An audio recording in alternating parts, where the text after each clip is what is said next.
Vamos começar o nosso Quiz Enem. São 20 perguntas com conteúdos que aparecem no Enem. Você pode acompanhar o vídeo e testar seus conhecimentos usando a Highslides que está na descrição. Qual dessas situações gera nota 0 na redação do Enem?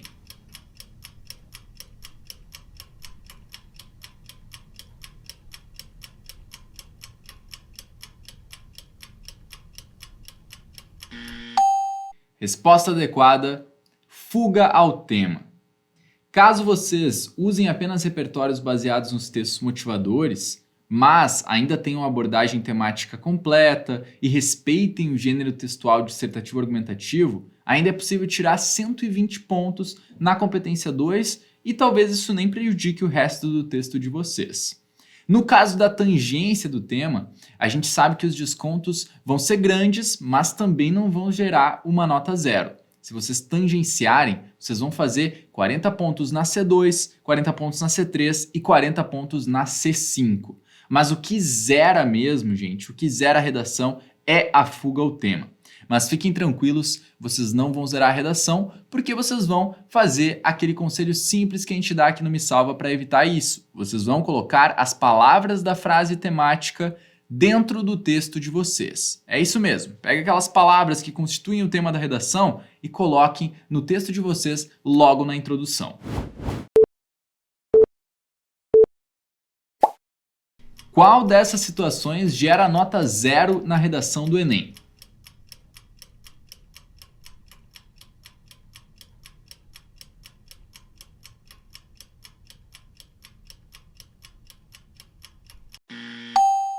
Assinar o próprio nome na redação. Isso mesmo, não dá para fazer isso, é considerado uma forma elementar de anulação da prova. Então você vai zerar caso assine o seu texto por lá, beleza? Escrever apenas 8 linhas não gera nota 0, né? Mas, claro, vai gerar um desconto grande para você em várias outras competências, mas não necessariamente uma nota 0, tá? Escrever um monobloco, ou seja, um texto que seja constituído apenas de um parágrafo, pode prejudicar bastante o seu texto também, mas não chega a zerar a notas, a gerar. Voltar. Mas não chega a gerar a nota 0. Repetições exageradas de termos geram desconto na competência 1.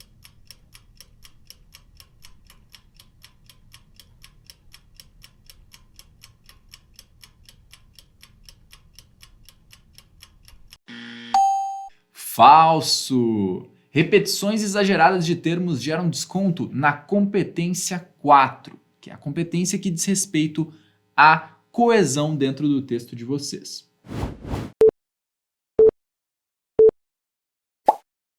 Falta de repertório sociocultural produtivo gera desconto na competência 2. Verdadeiro ou falso?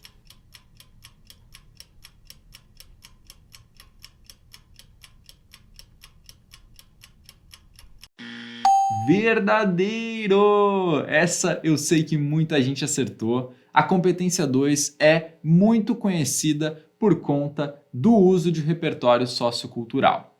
Então, a gente sabe, né? Desconto relacionado ao repertório cai lá na competência 2. A proposta de intervenção é avaliada na competência 5. Verdadeiro ou falso?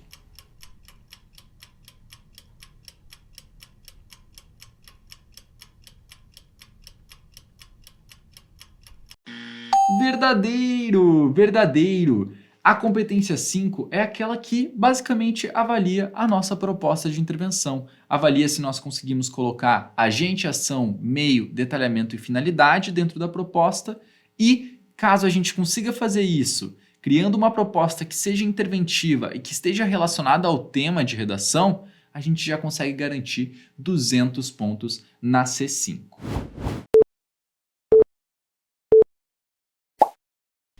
Uma proposta de intervenção que tem apenas agente, ação e meio tira quanto na C5?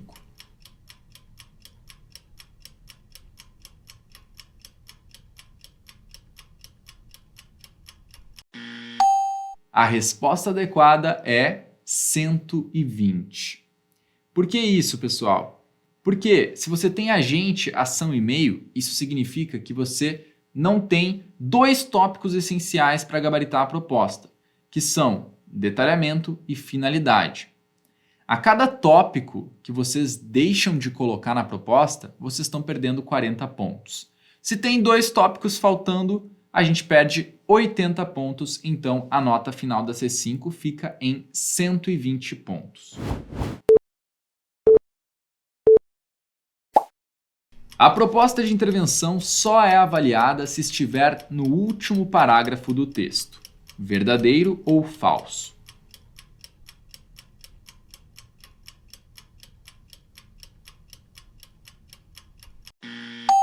Falso! A proposta de intervenção comumente está localizada no último parágrafo do texto e a gente aqui do Me Salva recomenda que vocês continuem a fazer isso. No entanto, de acordo com o manual oficial do Enem, a proposta pode sim estar localizada em outros parágrafos que não apenas a conclusão. Sim, ela pode aparecer na sua introdução, no D1 ou no D2, ou então partes dela podem aparecer nesses parágrafos aqui. No entanto, isso é uma ressalva lá que a gente tem no manual. Mas aqui no Me Salva, a gente recomenda que vocês sempre coloquem na conclusão, tá? É o mais simples, é o mais tradicional, é o que mais acontece nas redações nota 1000. Então, para a gente não correr riscos, é melhor colocar na conclusão a nossa proposta. Qual desses termos não funciona como operador argumentativo no início do D2?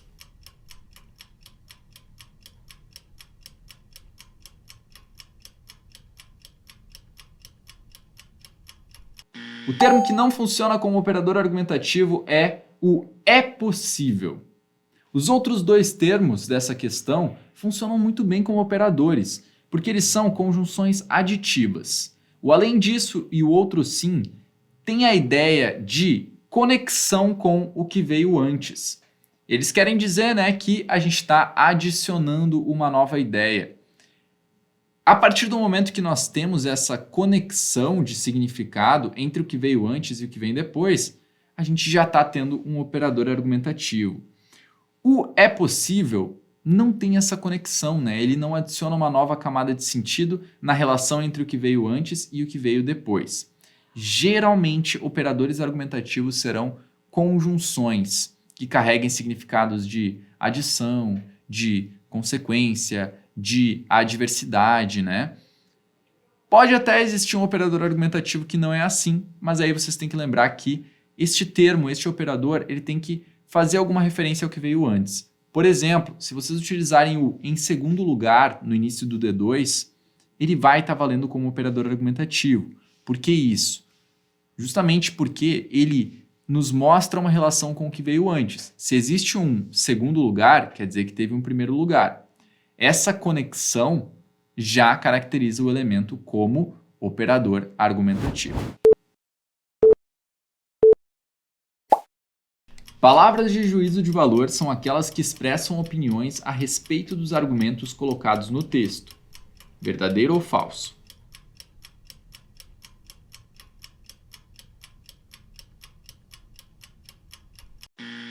Verdadeiro!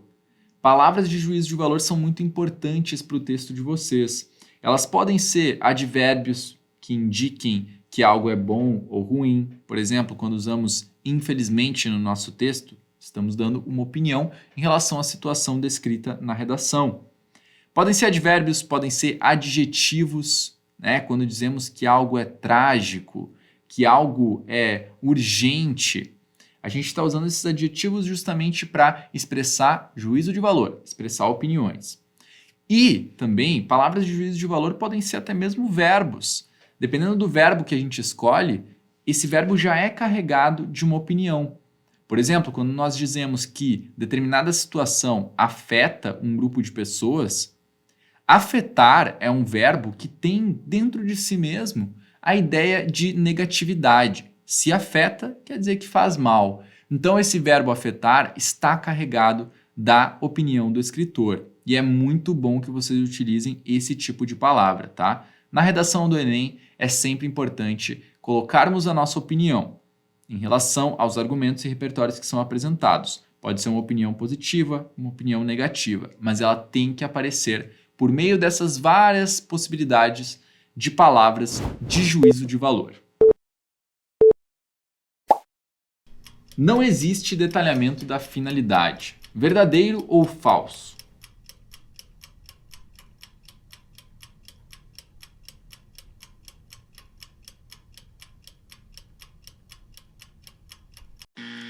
Falso. Existe detalhamento da finalidade, sim. Assim como existe detalhamento do agente, da ação e do meio. O detalhamento da finalidade deve ser um desdobramento, uma continuidade da primeira finalidade que vocês colocaram. Então pensem assim, né? A princípio, a proposta que vocês colocam no texto vai gerar determinado efeito. E o detalhamento desse efeito pode ser alguma consequência que vai surgir a partir desse primeiro efeito que vocês já colocaram. Isso vai ser considerado como detalhamento da finalidade. Uma redação nota 1000 no Enem precisa ser perfeita?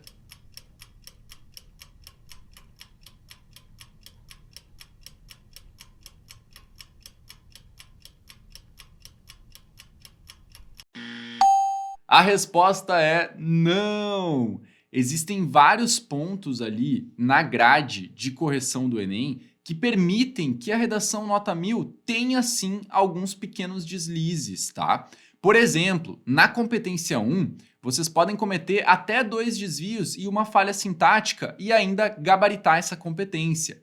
Na competência 2, a gente pode ter uma abordagem temática completa, tipologia textual respeitada, mas na parte dos repertórios, talvez a gente tenha lá, né, 2 ou 3 repertórios maravilhosos, repertórios que tiraram, né, conseguiram ser legitimados, pertinentes e produtivos ao tema, mas talvez a gente tenha um repertório que ficou um pouco capenga, não é tão bom assim, tá? Mas às vezes a gente consegue tirar 200 pontos na C2 mesmo assim, tá? Porque a gente precisa, na verdade, de acordo com o manual oficial, de apenas um repertório para conseguir garantir esses 200 pontos ali, tá? Na C3 também são permitidos alguns deslizes pontuais e a gente conseguiria tirar 200 ainda, tá? E, gente, assim por diante, tá? Todas as competências têm uma pequena margem de erro, tá? Então, no fim das contas, a redação 1000, nem mesmo ela, precisa ser uma redação perfeita, tá? Tirem esse peso dos ombros de vocês.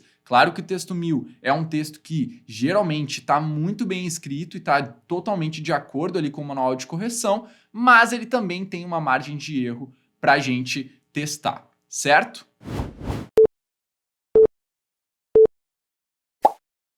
Um texto finalizado por frase incompleta recebe quantos pontos na C2?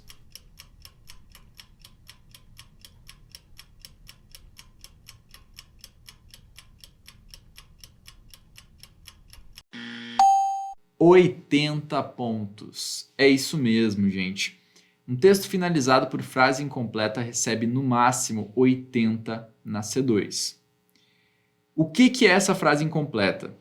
É quando a gente chega lá na nossa 30ª linha da folha de redação e não cabem mais palavras para a gente terminar aquele texto. Então a gente faz o quê? A gente escreve fora da margem ou então a gente deixa aquela frase incompleta. Gente, a gente não pode fazer isso no nosso texto do Enem. Se vocês deixarem essa frase final incompleta ou ultrapassarem a margem dessa frase final, vocês vão perder automaticamente, de graça, 120 pontos na competência 2. Então tomem muito cuidado com isso. Essa frase final sempre tem que ser finalizada, tá? Então se você está chegando ali na penúltima linha, está percebendo que a frase está um pouco comprida demais, que talvez ela não vá caber até a última linha, já vai pensando em uma estratégia para tentar cortar um pouco daquela frase para conseguir enfiar ela naquele espaço que está previsto ali, ok? E sobre ultrapassar a margem, gente, lembrem-se, tudo que ultrapassa a margem no texto do Enem de vocês não vai ser considerado para avaliação. Então vocês jamais devem ultrapassar a margem com nenhum tipo de elemento, tá? Sempre escrevam dentro da margem prevista para o texto. É necessário usar 3 repertórios para gabaritar a C2, verdadeiro ou falso?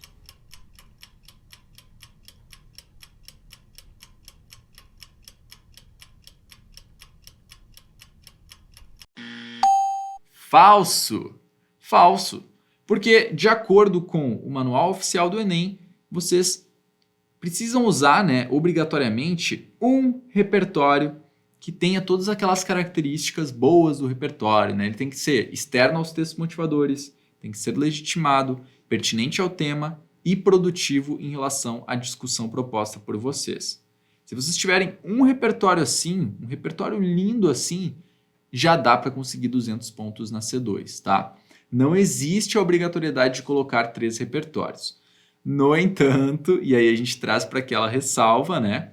A maior parte das redações nota 1000 utilizam 2 ou 3 repertórios, às vezes até um pouquinho mais, tá? Então lembrem-se, né? Para a gente alcançar uma nota 1000, geralmente vai ser necessário usar um pouquinho mais de repertório, porque o repertório vai influenciar até mesmo um pouco ali na nossa argumentação, deixando-a mais sólida, tá? Para a gente alcançar um 1980. No entanto, você pode conseguir uma nota muito boa, mesmo utilizando só um repertório na hora da redação, tá? Às vezes a gente consegue uma baita nota se tiver um repertório que seja legitimado, pertinente e produtivo, tá? Então, não te preocupa. Se ficar difícil de encontrar repertório para o tema na hora da prova, foca nas outras competências, coloca o repertório que você conseguir e garante o que está no seu controle, tá? Porque ainda dá para tirar uma baita nota, mesmo sem ter esses 3 repertórios aqui. Repertórios estatísticos pontuam mais que repertórios musicais. Verdadeiro ou falso?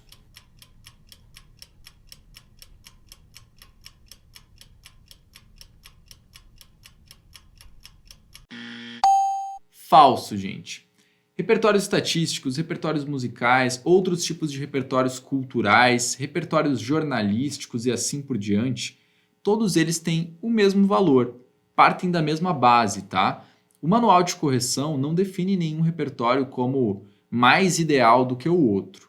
O que é importante, tanto no repertório musical quanto no repertório estatístico, é a gente trazer uma fonte para esses dois. No caso da estatística, dizer qual é o instituto, qual que é a empresa que realizou aquela pesquisa, que trouxe aquele dado à tona. No caso dos repertórios musicais, é importante citar o nome da música, o nome do artista, o nome do álbum em que está aquela música, né? Dar alguma informação sobre ela que traga legitimação para esse repertório. Nos dois casos, se a gente tiver repertório legitimado, vai estar valendo. A partir disso, claro, temos que fazer um uso pertinente desses repertórios e também produtivo, né? E aí a gente sabe que é aquela mágica, né, de conseguir conectar bem o repertório de vocês à argumentação que está sendo proposta, tá? Mas, no fim do dia, repertórios estatísticos e repertórios musicais, caso sejam bem utilizados, ambos podem conseguir os 200 pontos na competência 2. Este repertório é legitimado? Abre aspas. Para a antropologia, o indivíduo consiste num ser individual, conhecido pela sua existência única e indivisível. Por isso não pode ser vítima de estigmas. Esse repertório é legitimado, gente, porque ele se trata, né, de um conceito baseado em uma área de conhecimento. A gente cita a antropologia, então mostra para o corretor que a gente conhece essa área de conhecimento e a gente dá o conceito e a sua definição. Nesse caso, repertório superlegitimado.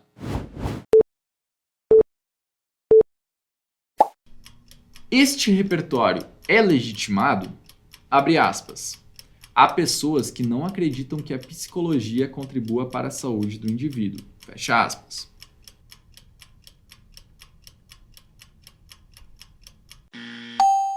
Não, este repertório não é legitimado, gente. Porque, diferentemente do anterior, aqui a gente está dando, na verdade, algo que não é um conceito, né? É um achismo. Há pessoas que não acreditam que a psicologia contribua para a saúde do indivíduo, né? É um puro achismo, né? E quem são essas pessoas, né? A gente está colocando um plural, algo bem abrangente, pessoas aleatórias que estão dando opiniões sobre coisas, né? Não é algo que está sendo legitimado, não é algo que está conectado a alguma área do conhecimento, certo? Então, nesse caso aqui, o repertório não é legitimado. Por mais que a gente cite ali a psicologia como uma área do conhecimento, o cerne dessa opinião está no fato de que tem pessoas que acreditam que a psicologia não contribui para a saúde do indivíduo. Percebem que o cerne, né, a referência da opinião, ela é totalmente sem embasamento e sem nenhum argumento de autoridade, né? E a gente sabe também que isso que está escrito aqui, na verdade, é uma grande falácia. Então, repertório não é legitimado nesse caso. Referências a personalidades, celebridades, figuras e personagens podem ser consideradas repertórios legitimados, sim ou não?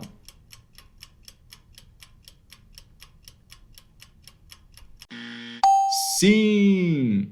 Essas referências a personalidades, celebridades, figuras e personagens são sim consideradas repertórios legitimados. Então, por exemplo, quando a gente traz o Vincent van Gogh para falar sobre saúde mental e a gente conta um pouco da biografia dele, conta um pouco ali de quem foi Van Gogh, a gente está trazendo um repertório super legitimado. Afinal, nós temos uma personalidade histórica muito importante para o meio artístico e amplamente conhecida. Essa personalidade, a gente sabe, sofreu de várias dificuldades em relação à saúde mental. Então a gente pega esse caso conhecido, muito famoso, e traz para discutir essa temática.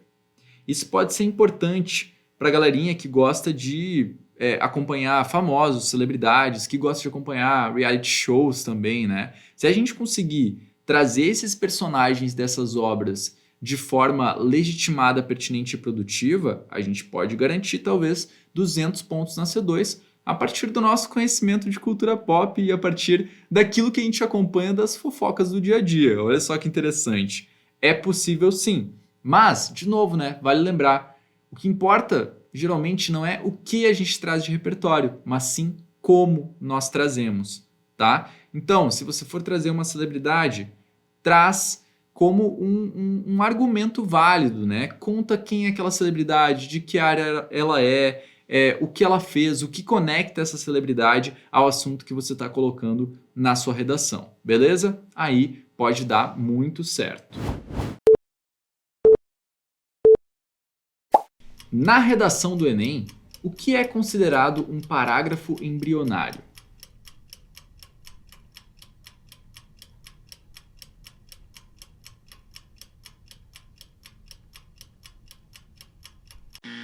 E a resposta adequada é um parágrafo com, no máximo, 2 linhas de produção. Então vocês já sabem o que evitar, né? Porque o parágrafo embrionário pode gerar descontos grandes na competência 2 de vocês. Então, lembrem-se, nenhum dos parágrafos de vocês pode ter menos de 2 linhas de produção. A gente sempre tem que ter 3 linhas ou mais. Mas claro, né, vocês estão aqui no Me Salva, vocês estão vendo textos de alto nível todos os dias e vocês sabem que apenas 3 linhas de produção num parágrafo também é pouquinho, né? Então, vocês sabem, o ideal é que o parágrafo tenha mais de 5, 6 linhas, né? O ideal é que a gente produza bastante, aproveite bastante do espaço da prova, que já é tão pequenininho, né? Então a gente tem que aproveitar ele ao máximo para conseguir almejar as maiores notas.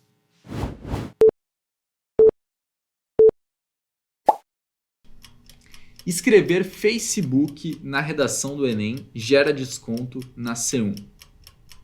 Verdadeiro ou falso?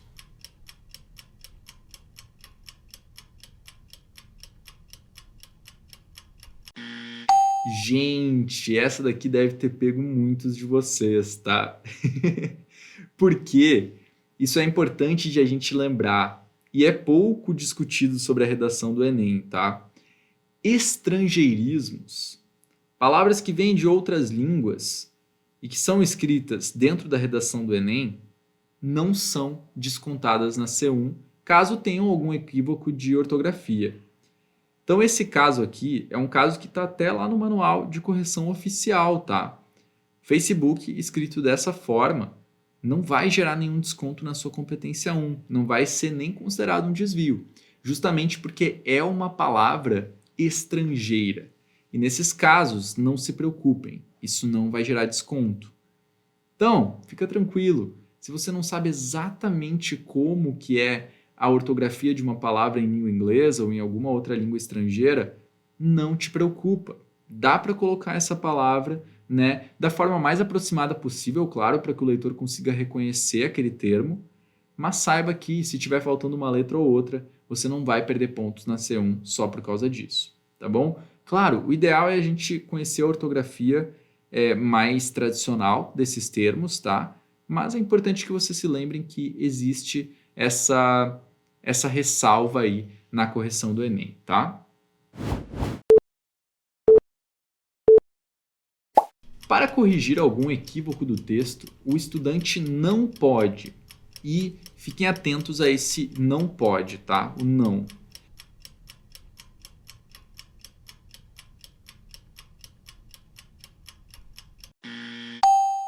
E o que o estudante não pode fazer para corrigir algum equívoco do texto é marcar o equívoco entre parênteses e depois escrever o termo adequado. Gente, o que acontece aqui? Caso vocês escrevam uma palavra, vocês percebem que vocês repetiram a palavra 2 vezes, ou então escreveram a palavra sem uma das letras principais dela, e vocês percebem que isso aconteceu enquanto ainda estão passando a limpo. O que vocês vão fazer nesse caso? Existem essas duas opções aqui que são muito boas, ó. Dá para rasurar a palavra equivocada e depois escrever o termo adequado do ladinho, tá? Isso é possível e é o mais tradicional. Eu, inclusive, fiz isso na minha redação algumas vezes nos últimos anos. A outra opção é vocês escreverem digo entre vírgulas logo depois do termo equivocado e depois de digo vocês colocam o termo adequado, o termo certo, tá? Eu ainda acho que o mais simples é vocês só rasurarem, porque daí vocês não perdem muito espaço escrevendo digo entre vírgulas, beleza? Mas lembrem-se de que é uma possibilidade. O que vocês jamais podem fazer é apenas marcar o equívoco entre parênteses e depois escrever o termo adequado. Se vocês só marcarem entre parênteses, isso pode gerar uma baita confusão, porque o corretor não vai entender que esse termo que vocês marcaram deveria ser ignorado na hora da correção, beleza? Então é isso. A melhor forma de corrigir algum equívoco na hora que você está passando para a folha definitiva é fazer uma rasura. Coloca 1 ou 2 risquinhos ali por cima da palavra, de forma que você deixe bem claro que aquela palavra está sendo anulada por você e que ela não precisa ser levada em conta na hora da correção. Aí do ladinho dela você escreve o termo adequado e vai dar tudo certo.